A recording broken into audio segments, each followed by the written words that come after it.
It's that video that Dan posted, man. I was like, it's just one of those ones that it looks cool to everybody, but like when you've actually rode Colts, like yeah, that guy sure enough knows what he's doing. Like that was not You could, just some bronc ride, I mean that was a ride. yeah, you could tell he's ridden a lot of trash to get to where he can handle one like that. Oh, Yeah, absolutely. yeah. Without a doubt. And it's And not I like So he's just that let's old, make it but look so comfortable, but at kind of that thing. age too. Yeah, because like as soon as that horse bogged his head, I mean, like the first move was right to the shoulder, like just Yeah, hammered that right shoulder, and then started quirting, like but never missed a step, and like anybody that's rode a colt at all, you can like that guy knows what he's doing. He's done that a yeah, time Hmm. too. exactly. Yeah. So let's hear this Winnemucca story. You were in the Winnemucca finals. Oh yeah, so it was I think it's 3 years, 2 or 3 years ago, something like that. We qualified, go to the Ranch Rodeo Finals at Winnemucca, and I should have known better. I had qualified on another horse, and I thought, well, I'll just take I have this little sorrel mare, and she's usually just sweeter than pie, but if she's having a bad day, boy, she's gonna let you know that she's having a bad day.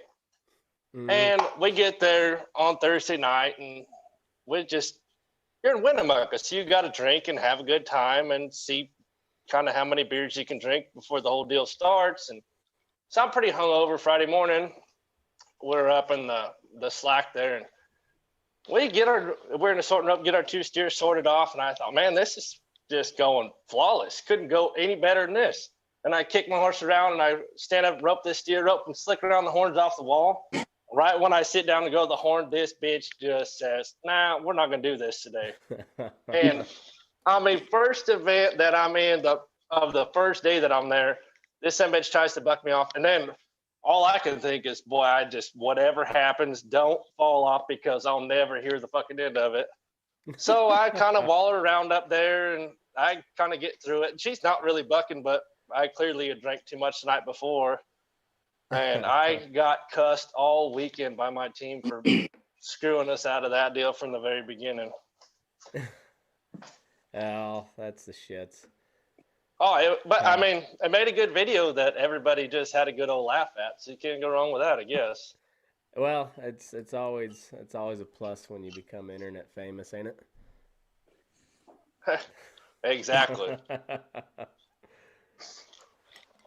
Well, folks, we got welcome to the bull session. We got Tyler Pabst from outside of Bismarck, North Dakota.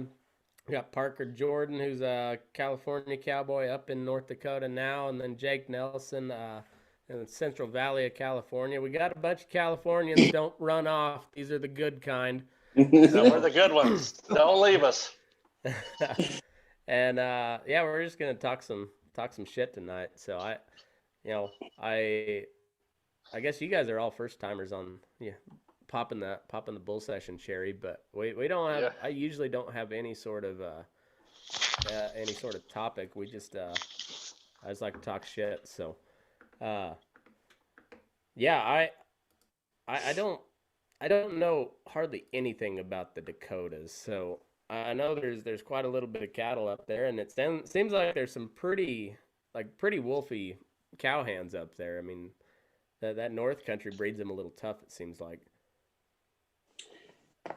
Yeah, kind of got to be a little tough for the cold up here. I mean, you got to kind of prepare for the 40 below winters, but that's other than that, I mean, I don't know. There's everywhere you kind of look. I mean, you can find a good cowhand somewhere. You know what I mean? Yeah, I mean, heck, you had somebody on the other day. Oh God, I can't even remember who it was, but I had never even thought to look down, southeast. yeah, yeah. There's some like sure enough handy fellas down in like Alabama and Tennessee and stuff, but it's just a different type of cowboy. And I mean, like we were talking earlier, like here, shit, when you got irrigated ground, your pastures are only going to be like 40 to maybe 100 acres. But once you get out on BLM stuff out on the desert, I mean, you got to have a lot of country to run some cows out there, and it's kind of the same way in California once you get out of the valleys, ain't it? Yeah, yeah. Once you get off the flat ground, the irrigated, I mean, it gets pretty big, pretty quick sometimes. Mm, Depends if you got like a mountain permit or something like that, or if you just got a little piece of private ground. yeah, yeah, and so And then it like can be pretty Eastern, rough. You got a lot of granite rock and pine trees. yeah, And yeah, like once you get up in the Sierras, I mean that's pretty gnarly country.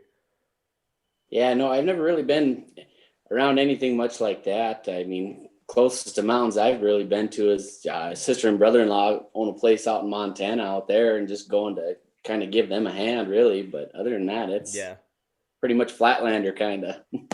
mm, yeah, see, that's how over I here grew up. we run on a lot of the badland type stuff. So it's kind of weird. You can be riding along flat forever. You watch your dog run away for about a week, and then all of a sudden it's a freaking drop. Yeah, just straight Yeah, drop off. And, that's how um, Eastern Colorado is too. When you get down in that canyon country, there on the Oklahoma and New Mexico line, you'll be so like just west of where I grew up, probably I don't know 20 miles or so. There's a little spot of open range stuff, and you're driving out there and it's just Eastern Plains, and just flat, flat, flat. And then all of a sudden it drops down about 300 foot into sandstone canyons and cedar trees. I mean but like there's no warning. Just all of a sudden the road takes a bend and you're on like a 6% grade going down to the bottom of a canyon. It's wild. And then you go in like another 2 hours and you're in the Rockies. But if somebody just dropped you right where I grew up, you'd think, well, hey, you had no idea there was a mountain anywhere around. But we're not that far from it. But there's a lot of country in between there. Yeah, that's for sure. Like a lot of country. I got a day job. I work at a coal mine and shit. I can see the plant that we provide coal for from my house, and that's an hour and a half away. Oh no Like, Yeah. shit. oh yeah, you can see a long damn way up Well, here. shit, that's more than I mean, that's flatter than Eastern Colorado because I grew up about 18 miles south of the town I went to high school at, and our mailbox is 16 miles from town, and on a clear day you can see the water tower from our mailbox. But Okay. yeah, Holy there's shit. yeah, it's so if you're in Beach, North Dakota, you can, if you're in the right spot, you can see the feedlot I live on. From that's about 20 miles away. So Yeah, no it's shit. he ain't at kidding night, when he said you can watch your dog run away for a week. Yeah, oh yeah, it's funny is like anybody that like I'm gonna I guess you guys can back me up on this. But like if you don't live in the Dakotas, like you don't really hear about them. Like you'll hear about Deadwood and Wild Bill, Yep. and then, like every now and then, like when the Bakken oil fields opened up, like you'll hear about it then. But like I know very little about the Dakotas except Sturgis and Mount Rushmore's up there. That's about all I know. And Exactly. like South yeah. Dakota's got some really nice Angus cattle, but That's but about that's how I about was. I was when I went looking for a job. This Derek messaged me on Facebook, and I was like, North Dakota. Oh yeah, that's part of America. It's Yeah. basically southern Canada. yeah. Yeah, yeah. We live in their basement. Yeah. I was gonna give you shit just a minute ago, Tyler, because you were talking about going down the road, and I was like, Down the road. I don't know why that particular part of the northern accent cracks me up so much, but it does every time. Every time. And then Oh, it's weird. It's weird because from California we call it soda, and up here it's Yeah. pop. Yep. And yeah, Pop. now instead of saying breakfast, lunch, and dinner, it's breakfast, dinner, and supper. So Yeah. definitely yeah, a lot exactly. different than over there. I remember when old partner told me, he said, "Oh, I found me a job." I'm like, "Well, that's good. I'm happy to hear that." He said, "Yeah, I'm going to North Dakota." I'm like, "Are you fucking crazy? Don't you know it's colder than shit up there?" "Oh no, it'll be Don't you know? fine." Oh, it'll be fine. Yeah. Then a year and a half later, he's got a strong North Dakota accent, and it's 20 below it, nothing to this guy. Yeah, it don't take I live in long. the Central Valley. If it gets below 40 and foggy, it's cold. Oh, I know. There was one day we were moving a set of heifers, and it was nice in the morning. There was no clouds around, and I was like, "Oh, sweet! I'll just wear a jacket and a wild drag. I'll be good." Well, some freezing fog hit in, and about halfway through this deal, and I've only been here for about a month or two when this happened, and I was like, "This is stupid. Why did I move up here?" And it went from about 15 degrees to like -5 like that, and I was just like, this is dumb. I can't feel my toes or fingers, my eyelids, nothing. Fuck all of this. I hate you all. I've been asking why I stayed here for the shit. I've been here for 11 years, and I still ask myself, what the hell am I still doing here? Jesus. Where are you from I originally? usually ask myself that in the middle of cabin. Yeah, right. I'm originally from in between Spearfish and Belfouche, and I know it's only 4.5, 5 hours away, but I tell you what, it is way fucking warmer. Yeah. Well, Oh yeah, I like my Slim Beach go ahead. there. So when my senior year of college up at CSU, we had a pretty bad cold snap, and we had I don't know, probably a month or so of like between -15 to 0 as our low temperature of the day, and it was a pretty good stretch, and then the wind, it was sure enough cold. And that was I graduated. I went home for about a month, and then I moved up to Montana on the High Line, and I thought I was ready for some cold, and I was wrong. I was very wrong, and like I thought I was fairly tough, and then now you Northerners, like, you got me beat. That you guys whooped me on that on that deal. Like, that's a cold, miserable cocksucker up there. God damn, it takes a different breed of person to live up there, and I think anybody could probably survive a winter. Like, if you got a bunkhouse or whatever, you could probably survive. But to want to keep doing that year after year, oof, like that's a war of attrition.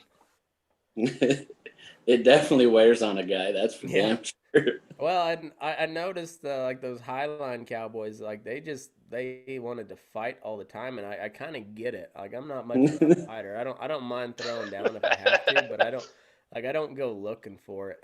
But I kind of sympathize with them because you just get mad. It's a goddamn cold. Oh yeah, in the summertime you go to town and you get the stereotypical Midwest nice people. I'll hold the door. Oh, sorry. And in the winter they turn into like in the winter time, like a just mass screw hole. you. Just like, hey, fuck you. Yeah. I was talking with somebody about going back to New York City, because we went a couple times when I was in junior high and high school, and I would highly recommend everybody to go visit, because it's fucking cool. I'd never want to live there. I'd never want to spend more than a couple days at a time there. But like, people are assholes there, but like, they don't mean to be assholes. They're just like, there's so many people around and they got shit to do, so like they don't give you the time of day. Like, they don't go, oh, bumped into you. No, they're just like, fuck off, get out of my way, Get the fuck out of here. But they're like, they don't mean anything by it. It's just how it is. And like, once you kind of accept that everybody is Donald Trump, they're just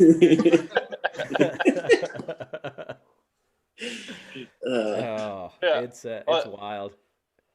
Talking about cold, like I've lived right here in the Central Valley of California most of my life, and we're probably 30, 40 miles from the Delta, so we get the fog and just all that soaking your bones, wet, cold bullshit.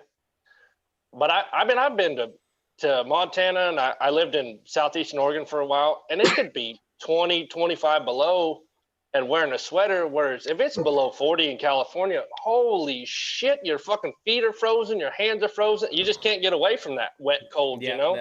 that humidity makes Oh, a definitely. huge difference. Oh, it's Huge horrible. difference. That's what I was telling people back home, and even like Jake, I was telling him that first winter I spent up here, I was like a North Dakota 10 degrees is like feels like a California 30. Yeah. Oh, it's horrible. Yeah, because there's no moisture in the air, and you get wind. The wind is what really makes it miserable. Yeah. That Don't say that W word. Yeah, that's the only I thing the just- weatherman gets fucking right. It's because Oh, it doesn't fuck, quit. man. Yeah, Yeah. they're see, like it gets windy at times here. Like you get those zephyrs coming off the Sierras, and so like when it's windy, it's real windy. But like on the Great Plains or the High Plains, shit, like 20 mile an hour is that's just a normal breeze. I mean that like Ah, damn.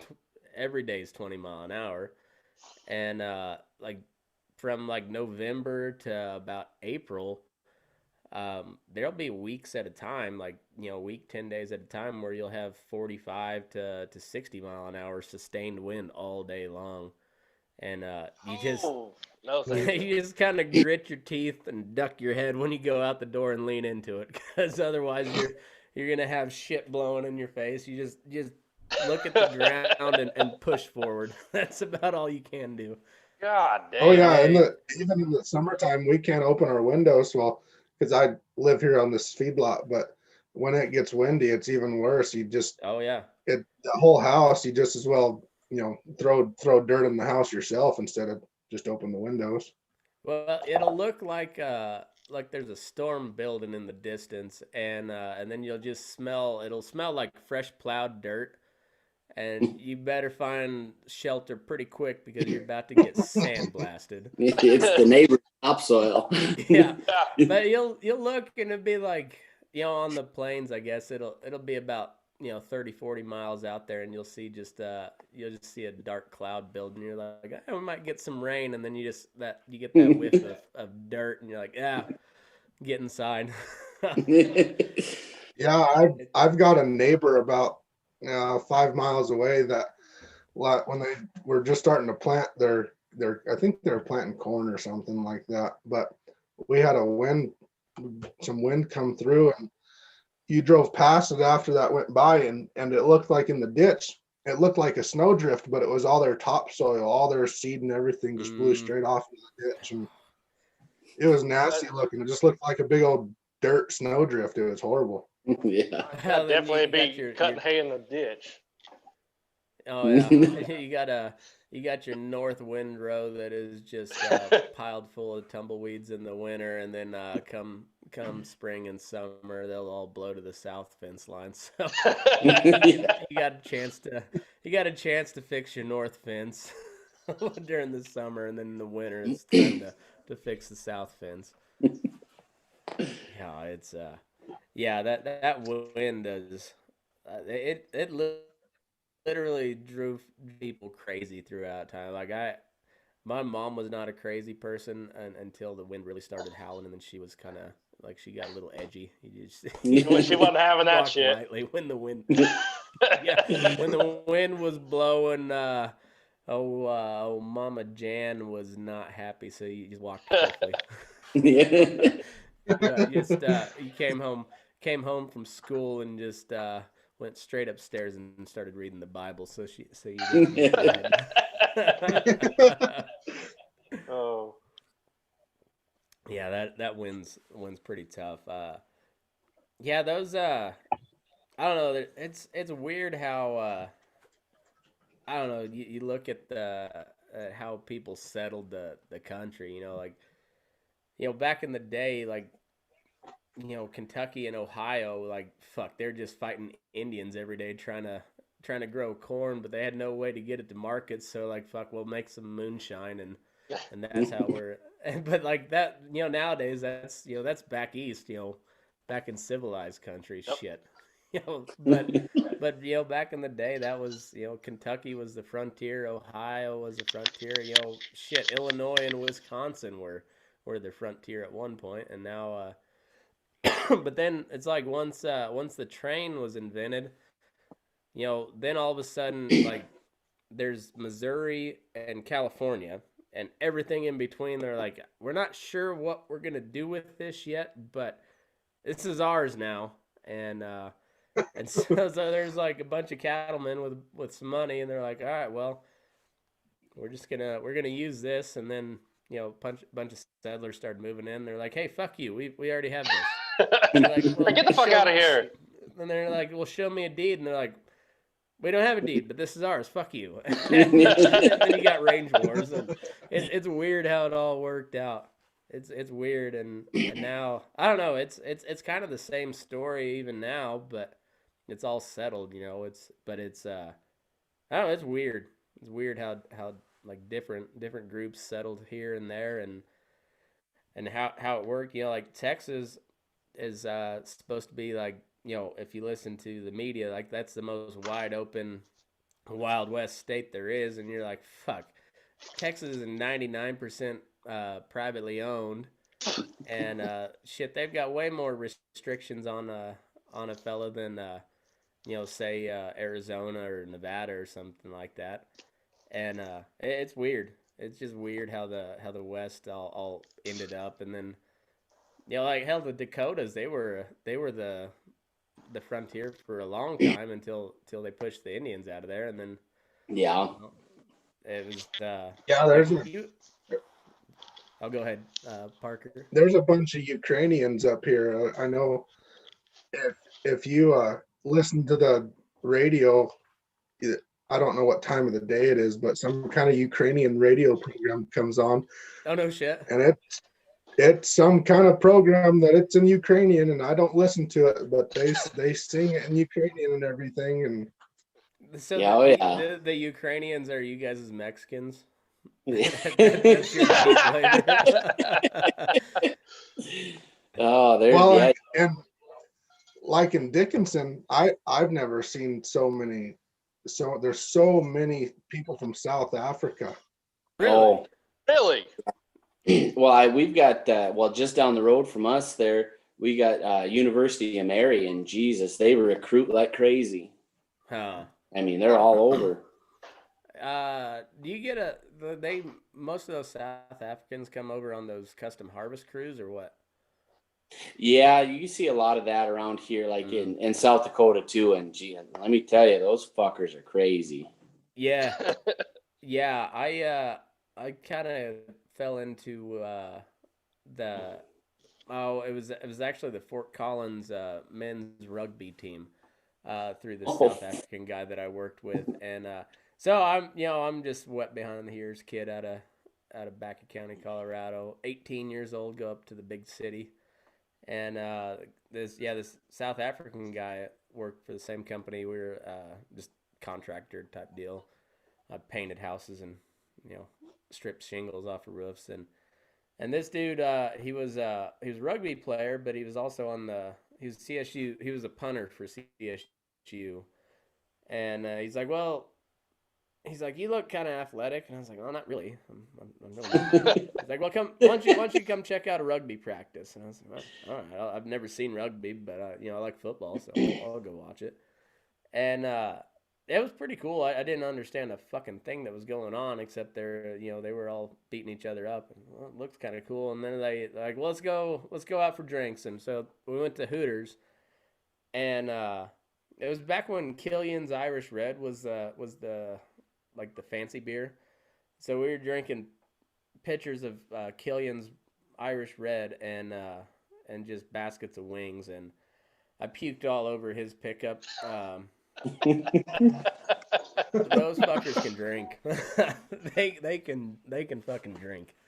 I could not hang with those, but and then I got to talking to I've talked about him on this show before, but a guy named Major Boddicker, he made or invented a coyote call, and he sold it all over the world, but he sold it to a bunch of jackal hunters were buying it in South Africa, so they hired him to come over and show them how to use it and how to track predators and whatnot. And so he got this kind of like, for most people it'd be like once in a lifetime trip that they got to pay, $100,000 to go do, and he had it all paid for him. He's like, if anybody thinks America is a racist country, like just go visit South Africa for 5 minutes. Oh yeah. Like 5 minutes, and you'll see what like real racism looks like. Oh, I've seen absolutely. like what? Sorry, go ahead. Yeah, he said it would make like Jim Crow South look like like progressive America nowadays. Like compared to South Africa. He said they're walking, or they were coming home from this restaurant. And he said it was like a 5-course deal, like I don't know, 3 or 4-star restaurant, and but like big to do, like think Basque food, but like high, like really high end 5-course deal. And they were driving home, and one of the guys that they went with was driving ahead of them, and he said the roads are real narrow there, and all the black folks are super poor, so like they don't have cars or bikes or anything, so they just walk on the side of the road. And every now and then, he said they're honestly, he said, I hate to say it because it sounds really bad, I'm not trying to make any judgment on the race as in general, but he's like, they're like a bunch of damn jackrabbits. They just dart across the highway, and the guy in front of him, like, they stopped, or I guess it was behind him. He called him. He's like, oh, you got to come back and pick me up because I just whacked a nigger. And then he's like, Oh my God. yeah. And then he's like, do what now? And What? he's like, yeah, sure enough. Yeah, one of these black guys just darted across the road, and he smacked him with his fucking pickup, and they just left him there. Holy shit. And Major was like, shouldn't we help this guy? And he's like, oh, they'll take care of their own, and they just left him. He's like, yeah, that's South Africa. Like, if you think America's racist, so just go spend Holy 5 shit. minutes in South Africa. Yeah, I guess North Dakota must be racist against white-tailed deer then. no shit, Yeah, kidding. right? Hey, I remember hearing stories as a kid of, out there southeastern Oregon, and them drunk natives be walking, kind of staggering down the white line there, and them old boys be pretty tuned up, having a good old time, and just kick the door open, drive by and whack one of them natives at the door. And I've heard. well, I thought that was pretty tough. Yeah, because they used to do that down there in Oklahoma too, and yeah, that seemed like harmless fun compared to that in South Africa, Yeah, I mean, shit. Shit. God damn, ruthless. Yeah, it's wild, but he was. I got to get him on that. He said he'd do the show one of these days. I got to hold him to it. He's got so many cool stories. That guy, he was a smoke jumper up in like northern Minnesota for a while too. He said like they got stuck way out in the middle of nowhere, and his partner was getting hypothermic, so like he buried him in a snowdrift, like, built a little fire and stuck him in a snowdrift, and then hiked it like 15 miles to their base camp. And they wouldn't let him drink coffee because they said it'd break his teeth. It was that fucking cold out there. Holy shit! Don't fucking sign me up for that kind of cold. He had to drink cold water to start with, and then like gradually increase to where he could after about 45 minutes he could drink a cup of coffee without without hurting his teeth. Yeah, but yeah, then they went back and they said that the doctor said they would have been like a half hour later that guy probably would have died. But yeah, it's insane. But he's got a whole bunch of cool stories. But he's been South Africa, Romania, like a bunch of different countries, teaching them how to use that predator call. And he's like, man, we got it good over here. Like, there's no doubt about it. We got it pretty fucking good. Yeah, a lot of people don't realize what it's like out in other places. Yeah. Yeah, it's Matt, wild. if you ever get the chance to look up the town of Medora, North Dakota, Yeah. there it's pretty much open from Memorial Day to Labor Day, And then it shuts but off. No but shit. but most of the employees are all like on a visa, and they just work in all the gift shops and things like that. But Oh, so it's just like a little tourist town. oh yeah, but it's full of history. You know, Theodore Roosevelt here basically started the cattle industry here. So Oh, okay. Nice. I'll have to check that out. Um, that it's kind of the same thing with Virginia City, Nevada. That was the heart of the silver and gold mine.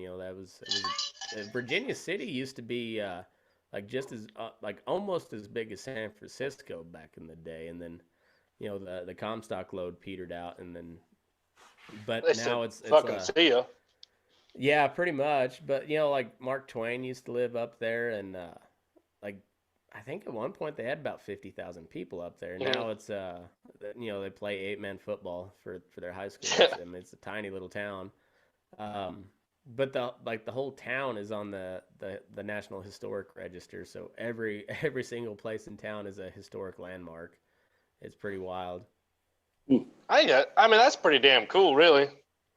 hmm It really is, and it's touristy as shit. But there's so many cool like historical exhibits there. I'm like they have a like one of the old schools. They turned into a museum, and they've got like a whole floor just dedicated to Mark Twain, and like it's pretty damn cool. I'm not gonna lie. And Oh, that's well, that's like cool. yeah, my buddy Jake Houston lives up there. Um, he's actually soon to be the official boot of Burning Daylight. He's making me a pair of boots right now. He's but like that whole town is really cool. It's just it's super touristy, but there's like it's really cool stuff. And like they've got a bunch of those old saloon hotels that they turn just their hotels now, but like they do like a haunted like ghost tour type deal. They do an underground mine tour. I mean, it's pretty wild. A lot of cool yeah, shit that up sounds there. like a lot like Medora. Yeah, Yeah. well, I haven't been to well, I guess I went to South Dakota here in September. But I can't say I was really in South Dakota. I flew into Uh-huh. Sioux Falls and then drove to the Sandhills. So, I mean, technically I was in South Dakota, but yeah. I don't know But not really. if you count. Yeah, exactly. I mean, I was there, but I didn't see much. Saw a lot of corn and a lot of Trump signs. That's farm country over there in South Dakota, East River. Yeah. Yeah, so then we drove shit, where was that wedding? It was O'Neill, Nebraska, so right there in the Sandhills. It's cool country though. Good people. I liked the people there. And shit, a lot of cattle. A lot of good cattle. Yeah, but I'm under no water yet.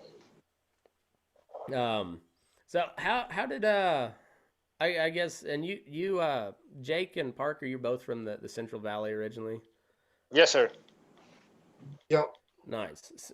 So you guys are like descendants from the old school Buckaroos, or old, I guess Vaqueros back then, before they was even called Buckaroos. I mean, I kind of come from a team roper type of background myself, Mm, and I thought 30-foot rope and a rubber horn and wear a glove whether you're doing anything or not was kind of the yeah. way for a long time. And then actually I met a buddy in college, and he showed up, had owls and slick horn and long rope, and I thought, what the hell is this jackass doing? Like, doesn't he know we're just roping calves right here in the pen? And it kind of got to where I was like, man, his horse's back gonna get sore even after branding all these calves. What the hell's he doing? So I kind of talked to him a little bit and got to understanding, why he did what he did and this and that. And I had a light bulb moment of, boy, I've been doing this wrong my whole life. Like, why didn't Yeah. anybody tell me this is like a real thing? And so ever since then, I mean, I pack long rope and rope on a slick horn, but I'm kind of a little bit of a mix of everything. I get a pair of Arizona Bell leggings that I wear, and my hat's got a little I taco like to it, but I like bell leggings. I like to be a mutt. Yeah, I that's the love them. same way here. Yeah, I I don't know if unless I'm roping like I'm just team roping. I don't know if I'll ever dally on rubber again. I I don't just think so like either. how I like how it's just so much easier on your horses and your cattle, Yep. and it seems really counterintuitive, but the long rope works better in the feedlot than short rope because it's so hard to line one out in a short amount of space. So why not push them to the corner and you can just hold roe deer by yourself basically and float one Exactly. in. And Right. it's less time and it's less stress on everybody Well, then and especially being by yourself, if you got to, kind of hold everything in the corner and send one out there and get a hold of them, then you can kind of deal with shit Yeah. jostling around and get kind of shortened up and get him to the gate and then wrap him up and knock him down or Yeah. whatever you're trying to do, Yeah, well, and especially if you're packing a cotton rope, you better get short when you're pulling them out the gate because otherwise you're gonna fray something. Them fuckers are unforgiving as all hell. Oh, If you don't fray them, they will last forever. But as soon as you fray it, you just might as well cut it right then and tie a new Honda Yeah. because it is I- gonna break. I've got and a it's gonna- lawn. I've got a linseed cotton that runs fast, but Mm, I've had it for about a year and it hasn't frayed yet. So I just crossed my Yeah. fingers. I don't have to pull something through a trailer or something like that. yeah, exactly. Don't pull it around a corner or anything, and you'll be fine. That thing will last another couple of years. But but as I soon mean, as shoot, I'm a diehard cotton guy, but when it comes, especially like if I'm doing something by myself, all my trailers got old, wore out nylon ropes on the neck of them, and I'll rub something with a cotton rope, knock them down, tie them down, and then when it comes time to load them in the trailer, I don't put that cotton rope through there. Hang on, let me grab this old piece Yeah. of crap, this or that, or yeah, exactly. because they're not forgiving. But if you take care of them, shit, they last forever. Yeah, Oh It yeah. feels like, I mean, you can switch ends on them over and over and over again until you got nothing left. yeah, yeah. I love those wax cottons, and then I think it's Smith and Edwards out of Utah. You can buy those untreated cottons for about $50 a piece, and then that plus a $5 deal of beeswax and linseed oil, and you can treat one, and you got $100 Yep. rope for 50, and they last forever. But if you get a bad one, you wouldn't Oh. tie down the neighbor's load of hay with the son of a bitch. Oh, No. I don't know how long you guys. Tyler, I know you've probably listened to that episode. I don't know about you, California. Oh fans. yeah. Oh yeah. I went off on a tirade about this piece of shit cotton rope that I hated it so much. But when you and I spent the extra money to get a shitty rawhide Honda on it too. No offense to Tips, I like Tips Western wear a lot, but that rope was a fucking lemon, and the Honda busted on me within like a week, and oh, I hated that rope. But when you jump $115 in it, you're gonna use it until you can't because that's a lot of money on a rope. But then I just bought one a wax cotton the other day, and shit, that might be my favorite rope of all time. That thing is so nice. I've never tried one of them. I'll have to look into that, I guess. I mean, I know I roped calves in high school quite a bit and whatnot, and I know with them polys, when you'd get a bad one, we'd just throw it in a bucket of water for a day or two and then go pick it back up, and you could rope probably 10, 15 head, and then that sucker'd have to go back in the water again. Yep. But going with, yes. cotton and whatnot, I've never dealt with that.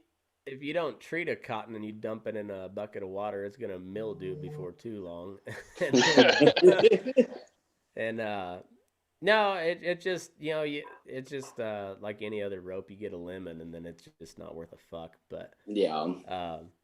no, I really like those cotton ropes because they got body like a nylon, but they don't stretch like a poly, and then they last even more than a poly though.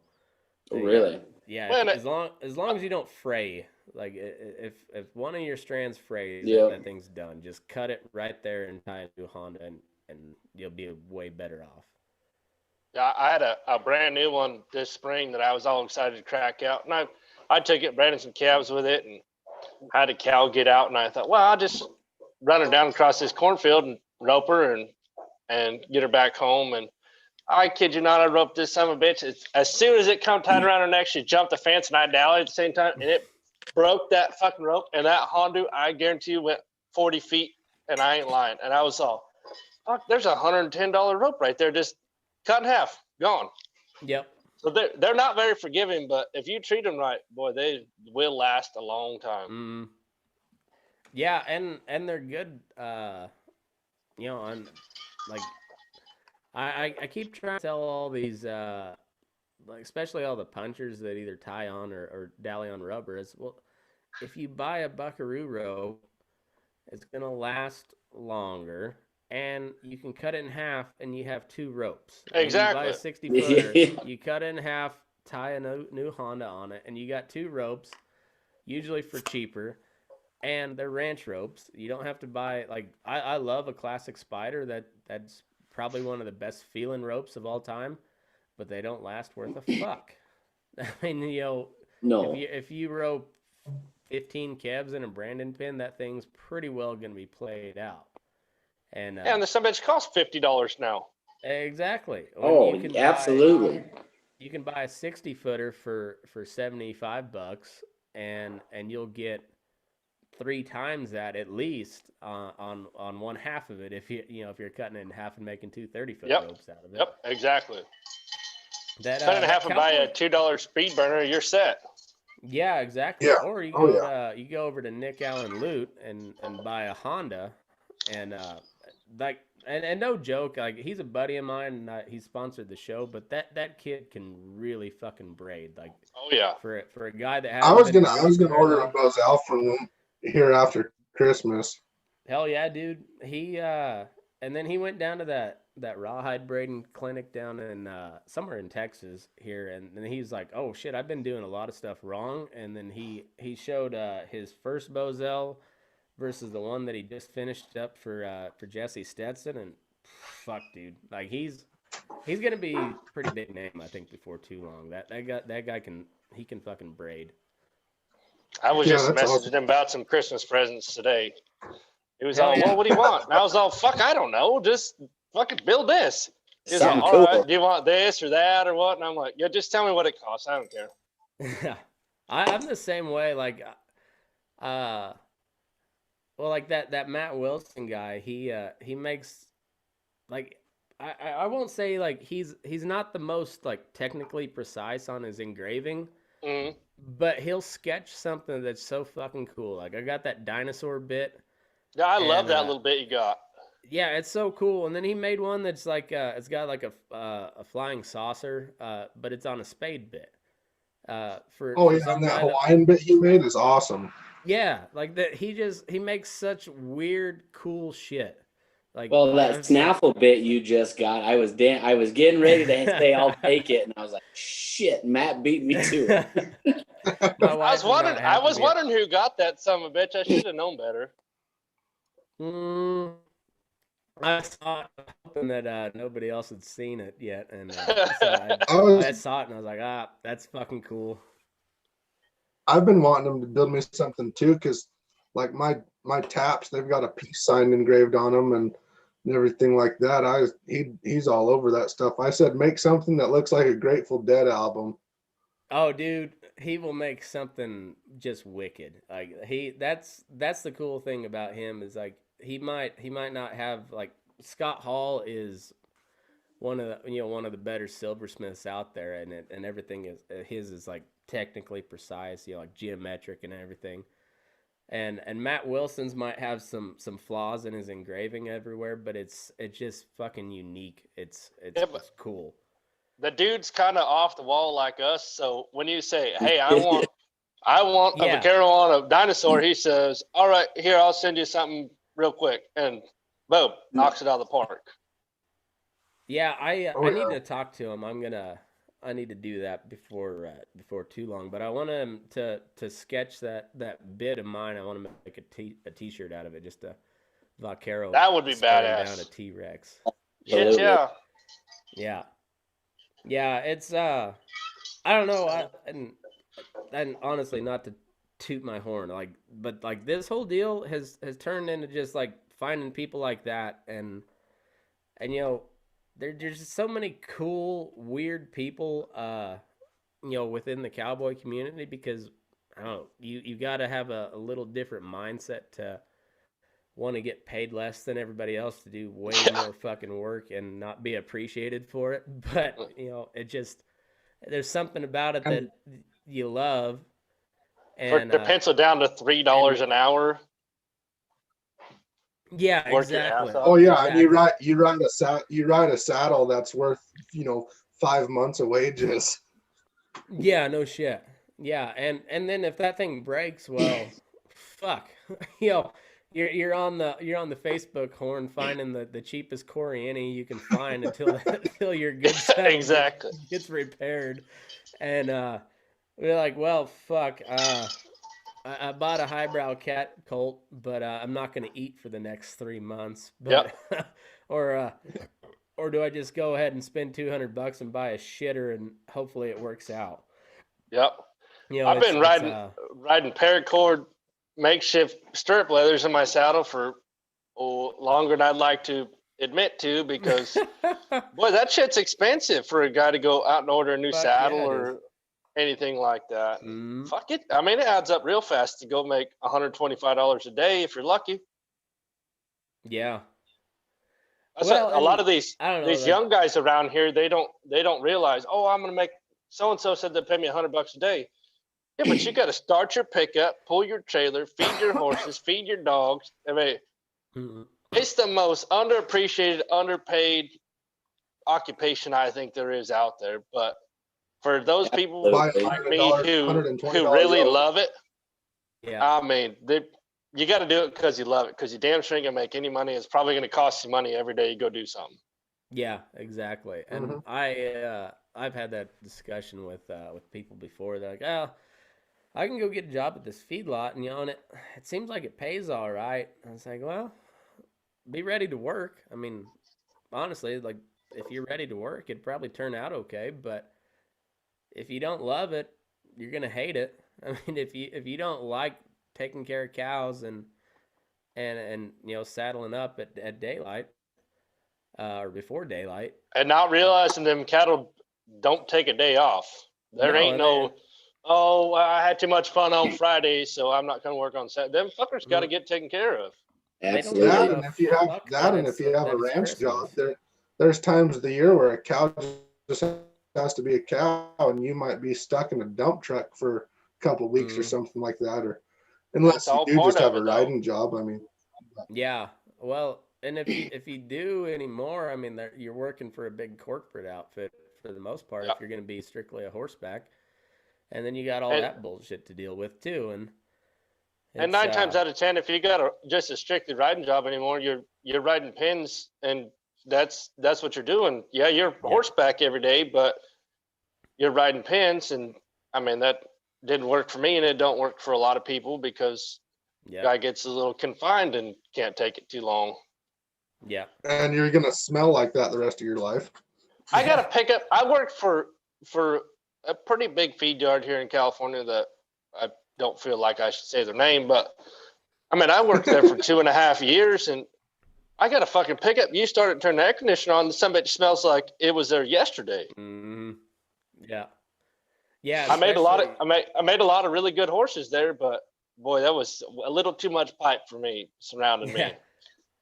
yeah. There's a lot of guys like that, and you say I don't mind it. Um, I was getting to the point where I was gonna go do something, for less pay out on the ranch, and then I went ahead and got married, and that kind of put the kibosh on all of that. So Yeah, she said, "Nope, not gonna happen." yeah, so I am here in the feedlot until I can make enough money off of this podcast to buy my own cows and do my own thing, and then look out, we're gonna have some real fun. But don't buy your Yeah, own cows. I got my own cows, and At least where cost I money. live, it don't make no money. Well, see, I'm No. not looking to make money on cows. I'm looking to make money on the podcast so I can run cows. There you go. There you go. That's a tax write-off of having the cows for the podcast. Exactly. Well, and then I can still be authentic to the working cowboy because I'm trying to make my own shit work. There I'm you trying go. not to lose too much money. Trying to be broke like the rest of us. Exactly. Absolutely. I'm trying to make enough money so I can lose it all and be happy. I feel you there. Yeah. We got Yeah. some Isn't that cows. every cowboy's dream to make enough money to where you can buy your own shit and lose it all, but be happy at the end of it? I'm Pretty pretty sure much. every cowboy's dream is to marry a wife that's got a good job in town with insurance, and she don't mind if you fuck around and do what you want. You know, this will be the first time I've done this, but the featured music of the show, my dad has a poem talking about the secret to being a cowboy is marrying a woman in town with a big paycheck. And Oh, well, that's the way to do it. That'll be the Oh, featured yeah. music for this episode. I'll have to go find it, but yeah, Oh, yeah. he's That's been the way telling to me do it. that I got since I lucky was with little my- bitty. I drug my girlfriend all the way from California. She's from town, and I dropped her off here in a town of 68 people in the middle of North Dakota. And And she's boy, let me somehow tell you, still she here, so- was not impressed. I I'd bet say not. you When must. She must. When they stopped really at my love house while you. they were moving, she was not happy. She was must- to get her nails done every 2 weeks, get her hair done, the whole thing, go to Starbucks every day, and somehow he talked her into going to fucking North Dakota, and God bless her because she's stuck there, but holy shit. Well, she ain't got nowhere to run. Well, you heard it here on the Burning Well, Daylight and if podcast she first. does, I'll see her running away for about a week. So Absolutely. You know exactly where to You go heard get it her. here first. Parker Jordan has a giant penis because he was able to move a city girl from California to North Dakota to the town of 68, and she stayed. Dick joke of the week already. Oh, that's funny. yeah, does that mean I'm some kind of celebrity now that I'm the dick joke on Burning Daylight? Or Ah, we'll allow it. I think we'll allow it. Oh, no, I really enjoy these bull sessions because, man, there's I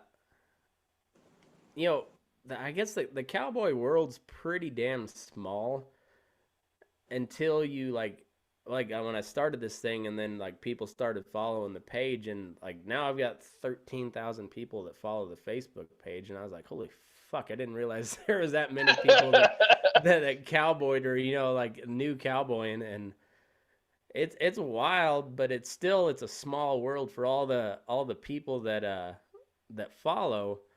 Like, everybody knows everybody, and there's still a lot of us that punch cows for a living, and it's cool getting people from all over the country and just sitting down and talking cowboy shit. And I don't know, it's I truly enjoy it. I really, not to sound too gay, but I'm hashtag blessed to do it.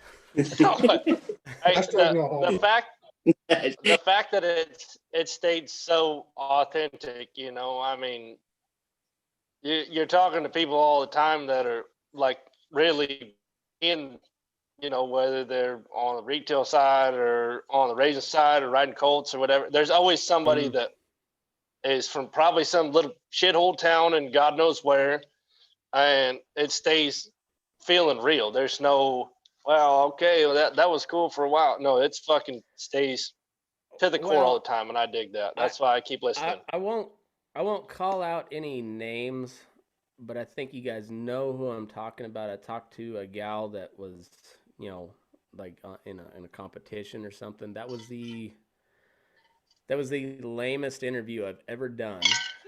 and I Aside from I've this one, heard from other. Yeah. No, I enjoyed the shit out of this one. But I like there was nothing about it that interested me at all. And I remember I was like leading up to it. I was telling my wife, I was like, I really don't want to do this. And she's like, well, don't. And I was like, well, but I said I would. And so I'm going to.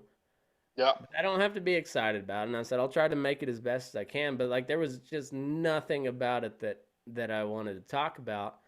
And after that, I was like, I don't care how big name or how popular, like if they don't seem cool and they don't seem like they could hang for a full hour, I really don't care to talk to them. It's just even if it bumps my numbers or whatever. I think if it's not worth it for you guys to listen to, then I don't want to do it. No, It's just I understand that. Yeah. and so like I was talking to somebody the other day. I interviewed Bill Bullard, which was cool. I'm kind of proud of that. But I got the same speech that he's always given. I'd way rather talk to Scott Hall or Matt Wilson or you fellers, Dan Hartman. Hell, shit, the Dan That Gibbon fucking Dan from Hartman, he's pretty good show to listen to. Oh, yeah. absolutely. But hell, even Oh, Dan just Gibbon, just that even that, his that kid Facebook from page. Yeah. from West Virginia, just all of a sudden is like, hey, I wanna raise buffalo. Fuck, I want to talk about that. Why not? That's way Yeah. more interesting to me than Bill Bullard. That's Because kind of how oh, sorry, Matt. oh, go ahead. My wife's cousin, they kind of decided that they're gonna run buffalo and whatnot, and they run a pretty big outfit out here south of McKinsey there. But they ended up going out, and I think they ended up their first initial purchase. I think it was probably like 80 or 90 head of buffalo. Then they Holy went, shit. oh yeah, like when they Yeah, do it, they do it big. They're just balls dove deep. head They were first. no, don't get your Oh feet yeah, wet. Just go on with it. no, Yeah. their Yeah, plans would that be up sounds to like like who I work for. 400 head of buffalo, I think is what they initially want to run. But he went Uh-oh. out and they bought Be they right bought these two bulls from I don't know where they come from. But he said no sooner than they unloaded them fuckers off the trailer, they went through 3 or 4 fences, Oh, and then fuck. he said they chased him around for probably about an hour and a half, 2 hours, and they ended up shooting the one 13 times before it went down. Oh, fuck. Holy Holy shit. Oh yeah, it was. I guess these suckers were big. He's got it on video. It was his dad was recording, and it's so funny. They Oh, him and his brother were walking up. They were on 4-wheelers, and they were walking up to this thing because they thought it was down, and they get within 100 yards of this thing, and it jumps up and starts running at them. And they're tucking tail back to the 4-wheelers and whatnot, and they finally get this sucker down. And then the other one, they couldn't find it for 2-3 days and ended up getting hit on the highway. oh, fuck. Yeah, so that was his buffalo experience. And so we just built some new corrals and stuff for him here last weekend. Holy, I don't know about walking up to a buffalo. I think it's dead. I get worried about walking up to a bull elk that I think is dead. Exactly. Holy smokes. Yeah, no thanks. I'll pass on them deals. Yeah, I when we first came up here, I went driving through the south unit there, the park in Medora, and well, everyone stops for the buffalo, and I was like, okay, I'll respect them. I understand they can flip my vehicle right now. I started getting so annoyed with all them people because they just sit there and let 200 head of buffalo walk in front of them, and I'm like, hey, no, this is a paved road. I'm gonna drive through it now. Exactly. And I got so many weird looks from people driving through these buffalo, and I'm like, well, I drive through cows all the time. I mean, they'll move out of the way, I hope. I hope. Yeah, no, they're definitely a different animal. I mean, I've never really been around them much, but just the stories that he has of them trying to work them and bringing new ones in, it sounds like shit just hits fan every time so far. Oh, Well, man. Well, and they they're just, so quick, dude. They're such Yeah. a fast animal. We run along these guys lease a ranch that runs right along the park there. So there's a double stacked, no cotton fence for the park, and you'll see some of them bulls, and they're just pissed off, and they're all alone, and they're all stiff necked and stuff, and you'll be riding your horse along there, and you're kind of like, this is just a wire fence here. I don't think I want to be this close to you. Yeah. What? Aren't those fuckers like the Kool-Aid man that just come blasting through whether they want them to or not? Oh, yeah. Pretty much. Fucking, oh yeah. Fucking, oh no, get on your side of the fence. Yeah. Oh no. Oh geez. And I mean, it's crazy because they're so athletic. He's got a 6-strand barbed wire fence, and they'll clear the top wire and not touch it. Well, and then they'll run 35 mile an hour for like 7 miles. Right? And, like Yeah. they'll outrun an antelope for longer. It's Oh man, I've got a That's story wild. about antelope. let's hear it. Let's hear it. We were hauling, we were branding heifers, and we had to keep the calves kind of paired up. So while we were branding and kicking calves out, there was other guys pairing them up. Then we'd haul them off to wherever they were gonna stay at for a while. And while I got elected to haul, and in front of the guy in front of me, because I had no clue where I was going, I seen these antelope in front of them, and they were not. I'm sure you've maybe chased some speed goats before, and they won't turn if you're going down a road. So we're chasing this thing doing about 40 miles an hour, and he finally starts getting tired of it and gets real close up to this thing, and it starts scooting over just a touch, and he got right about to its shoulder. And right when he got the front of that pickup got to that antelope shoulder, it took a hard left, and there's a 5-strand barbed wire fence right there. It did not even attempt to jump it. Just piled them up. Fence, just hit that fence so hard, and it looked like a cartoon character when you electrocute them, and the hair is still sitting there.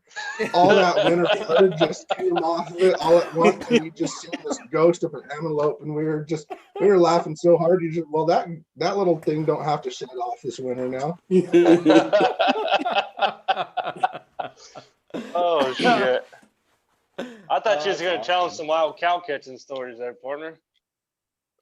Well, No, let's hear something, all Jake. I've roped so far is a mule deer, a little doe. Oh, I was talking about the old skinny cow catching stories. Oh yeah, that whole wreck. Well, that It was a was fun okay. one. So Is this for public knowledge? Because I oh yeah, no, it's, I do too. it, We can hit pause if we need to. it was Oh, not yeah. illegal. We yeah. Stay tuned so- for more. Yeah. So I got a call, I don't know, 5 or 6 years ago. These people used to be friends of mine. Hey, we got to go brand calves over here. I'm like, and I love branding calves. So I'm like, yeah, sure, I'll be there. Where, when, what Fuck time? yeah. So we get there, or I get there. I think even before I knew you, partner. And Yeah. so I get there, and they're like, oh yeah, we're gonna gather these cows, this and that. They haven't been gathered in, a while, and I'm thinking a while is like, probably 6 months or 8 months. Come to find out, it's been like 4 years since they gathered anything.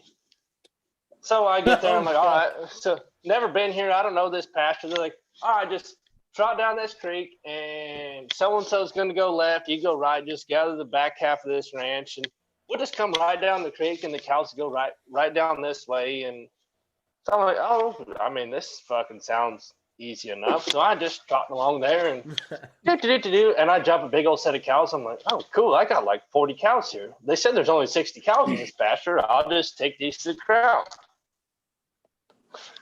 Well, it's me and one other guy that, I mean, I guess the best way to describe this guy is he's kind of a dude. So I'm like, all right, dude, just stick with me, and I'll tell you where to go. And Yeah, these if cows you've should ever be gentle listened to enough. the Like, song we'll just Facebook Buckaroo. Oh, What's yeah. that now? That was these people. Say that again, Parker. If you've ever listened to the song Facebook Buckaroo by Adrian Brannaman. Or Oh Brannon, or however yes, you pronounce yeah, his yeah. last name. Buckaroo gal, yeah, This is the yeah. definition of these folks. This is the people that are at this brand. These are the people that are running this Brandon, and they invited me. So we go, we Nice. shot through there. I jumped this big old set of cows, me and dude, and I'm like, hey, just trot up another 40, 50 yards right here, and we'll just funnel these cows right down the creek, and we got them. Like, that's all it takes. So we're kind of beating around through the brush and this and that, and I still got a pretty good jag of cows ahead of me. I get kind of where it clears up again, and I've got my, I don't know, 25 or 30 cows that were right in front of me, and, you know, there was some that shot up, and I thought, dude had them. And he comes over, jerking on his horse. Oh, God damn it, son of a bitch. And I'm like, what the hell's going on? He's all, oh, I had them cows. It was headed the right way, but this, you know, this goddamn horse, this and that, and fucking cows. And, you know, I'm like, so you mean to tell me you just let like 15 or 20 pairs get by? He's all, yeah, but it's okay. We'll get them next time. So we get to the corral, and like I'm pretty hot. I'm like, well, you want to just trail these cows and I'll go back and get those? No, we'll just get them next time. And these are the people that have been managing this ranch for quite a while. Like, oh man, I can already see this is a wreck. So we get to the corral with like, I bet there's probably 30 cows and 10 calves. And I'm like, hey guys, look, I'm not a mathematician genius or anything, but there's 30 cows. I've seen a bunch of bulls. There should be a lot more calves. Like, oh no, we'll just brand what's here and we'll get the rest next time. So I'm like, oh, fuck, all right. So we'll just brand these calves in. So we go to marking these calves, and the one dude, he's like, oh, my horse is tired. I can't rope nothing. Like, okay, no big deal. The other dude, oh, I'm riding this colt, and all he's doing is jerking and spurring on his colt, and I'm like, okay, so basically you're no help either. I'm like, there was 3 of us to rope, and you 2 aren't doing nothing. I was like, well, I guess I'll just start roping stuff and hope you guys can catch something. I'll just ends up to me kill my horse. Ends up with me heeling and dragging like 4 weights on this. I got a pretty good horse at the time, and so I'm heeling and dragging these great big old calves, and I'm like, this is a wreck. I'm never coming back. Well, the next year, the lady that owns the ranch calls me and says, hey, the people that were managing this outfit just skipped out, I think. I haven't heard from them in a while. I'm like, yeah, no, they left. Like, they've been gone for 6 months. You didn't know they left? So, well, we need to brand some calves. I'm like, no, you got to brand a whole lot of calves. So, well, can you bring a couple friends to come brand calves? So I take like a pretty good crew of guys, and we go to gathering these cows, and I'm like, this is way more than 40 cows. I don't know what she's talking about, but this is way more than 40 cows. So we start gathering stuff, and we get some stuff kind of bunched up, and she's like, okay, well, let's come back next weekend. We get them gathered to like this flat, but the way the ranch was laid out, you had to go through, it was a family deal, the whole thing. And she had one piece, you had to go through an aunt's piece and a cousin's piece, and then it was back to like the family's piece. She was all, well, I couldn't. Yeah, pretty much. I couldn't I couldn't get a hold of my aunt, so we can't cross her piece. So tell your buddies thanks for gathering the cows, and we'll come back next weekend after I talk to her. I'm like, what the hell are you talking about? So we get all these cows bunched up, and she's like, oh, we'll just come back and get them. So I'm like, all right, whatever. So it's like 2 or 3 months goes by. Oh, excuse me. 2 or 3 months goes by, and she calls me. She's all, hey, I talked to my aunt. She said we can go across her piece. And it's a sliver probably 100 yards wide, 150 at the most. Just wire gate to wire gate.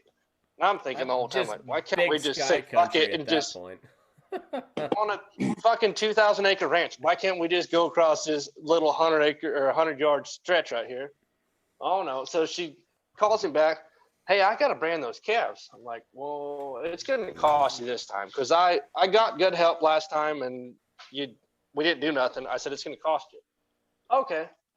I said, it's going to cost you $600 a day per man, and I'll bring 4 good hands and we'll get it done. Okay. I'm like, holy shit, that's more money I've ever made cowboying in my life. Yeah, I was going to say, good for you, buddy. Like, So I I said, kind of popped the wood just listening. so I hauled every fucking panel I owned out there, and I set up big old trap. And I thought, well, a lot of these cows are gentle; they're not quite wild yet. So I'll just drive out there and honk the horn and put some hay out and see what I can catch with that. We catch a 100. It was either 112 or 127 head the first night. Just out there drinking beer, honking the horn, and waiting for shit to show up. And I just drove my pickup in the corral. Cows saw me in. I drove out the other side of the corral, shut the gates on them. Boom, got him. And I'm like, fucking perfect. You're leaving out a key. You're leaving out a key point in this. You shut one gate. She was supposed to shut another. No, we're not to that point yet. That's the next day. The story is the tension it's getting deep. Building. Yeah, so we get all these cattle caught, and I'm like, hey, we're just going to gooseneck them onto the family ranch corrals the next morning. We'll haul them over there. We'll brand those calves. We'll keep everything in the corral, and then we'll clean up whatever's left on the ranch. Perfect. No big deal. Well, her cousin had a little batch of cows. Yeah, I'm definitely using that. But I was, okay. That's not working. Anyways, so, sorry. So we haul all these cattle over there to the family ranch corrals, but her cousin had like 20 pairs, but he'd never marked the cows, and they were like 3 and 4 year olds, never been branded.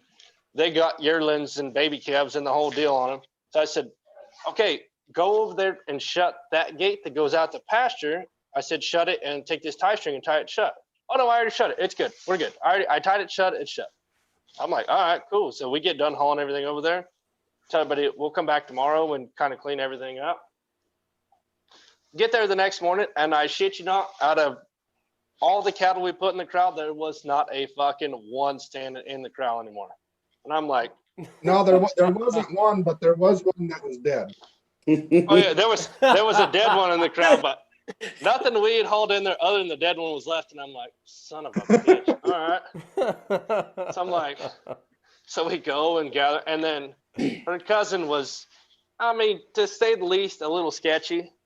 And he was like, oh, that's my calf. That's my calf. That's my, and pretty soon dude's got like 50 calves and 20 cows, and she wasn't smart enough to know the difference.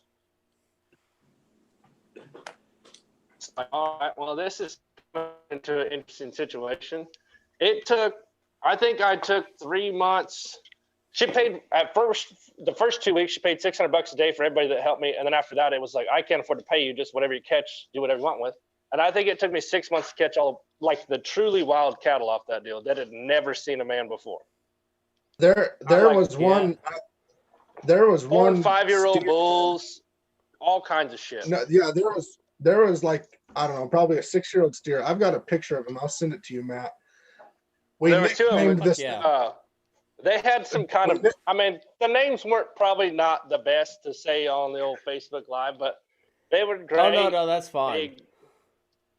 Great big old black steers named Jamal, and I don't remember what the other ones, like big old basketball player names. Lamarcus. These some bitches were, I was riding a 16-2 horse, and they made my horse look little, and I was like, holy shit, these things are big. Yeah. Send me that picture. I'll make a meme out of it. I'll have to see it first. But I'll make we got meme. Jamal.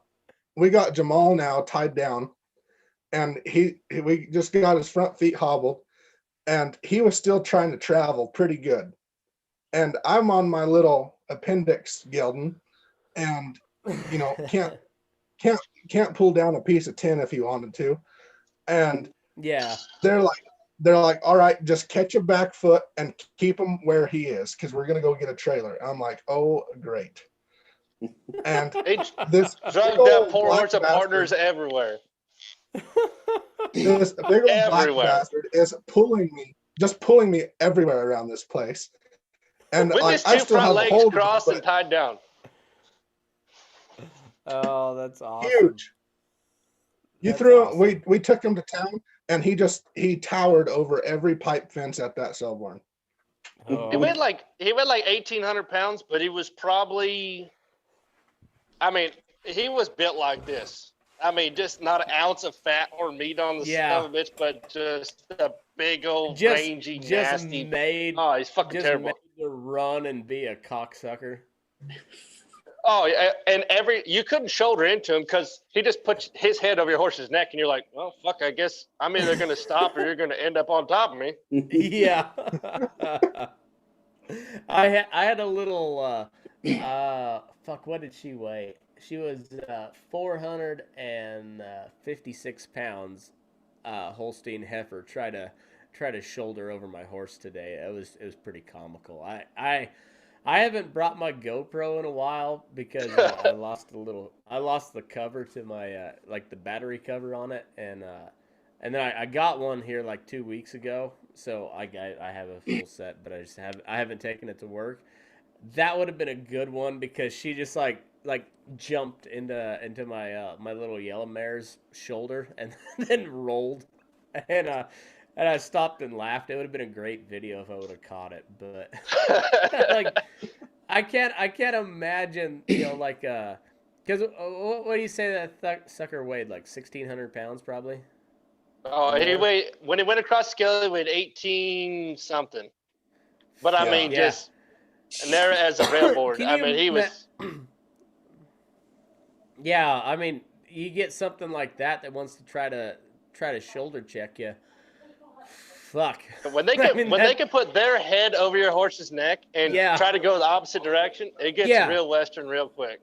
Well, and especially if they're a black cow, like they don't grow the black cattle very tall. I mean, they're not known for being tall. Oh, no. No. These are some inbred, hybrid, whatever you want to call them. Just they were rough. There's a reason why we called it Skinny Cow Ranch. Yeah, because they were That's skinny. awesome. And I shit you not, I was roping 6-7-year-old bulls that every time I'd catch one, like, oh, I never seen him before. I'm like, well, have you ever gone across the creek? Oh no, it's rough over there in the Jeep. I'm like, what the fuck do you think is gonna happen? You think your honking and bale of hay is gonna get all the cows around? That's not fucking how it works whatsoever. Oh, yeah. It's so I know I've mentioned this book a bunch, but that the time it never rained by Elmer Kelton is such a good book because it talks about all those city folks that bought cattle when the market was good, thinking they're, and it talks about this one guy. He was I don't know, he might have been a banker but he was some sort of businessman in town. And the cattle market was good. Bought himself a herd. Spent all of his life savings, and bought himself a pair of cowboy boots, and even started wearing cowboy boots to church. And then year number 6 of the drought in West Texas, and he was like, "Oh, we need the government to help us now." All those poor ranchers and all the ranchers that have been there for 50 years are like, fuck you! You ain't a rancher. Come on, make it work. Sell a pair of cowboy boots and buy a bale of feed. I don't understand. Like, there's a guy I've watched a lot of his videos on YouTube. He's got one of them, what they call a vlog deal or whatever they call that. And they ranch in pretty rough country there in Arizona. And he's always saying, "Oh, I hope it rains," but I mean, it's granted, he runs Coriani cows, so they're fat and slick off cardboard, but I'm like, holy shit, there ain't a stitch of feed within 100 miles of this place, and these fuckers are fat. I don't know how them guys bank on getting the rain that much. I just scares the shit out of me to even think of it. Well, like the more I do research into the Mormons, like my wife is like pretty legit scared that I'm gonna turn Mormon at some point. Yeah, you're deep into the Mormon stuff. Very deep. Yeah, I really am. But like the more you like, I have no interest in the religion itself and the whole theology, but like just how they conducted themselves, like, and how they settled the Great Basin. Fuck, and they were pretty devout to be able to do that.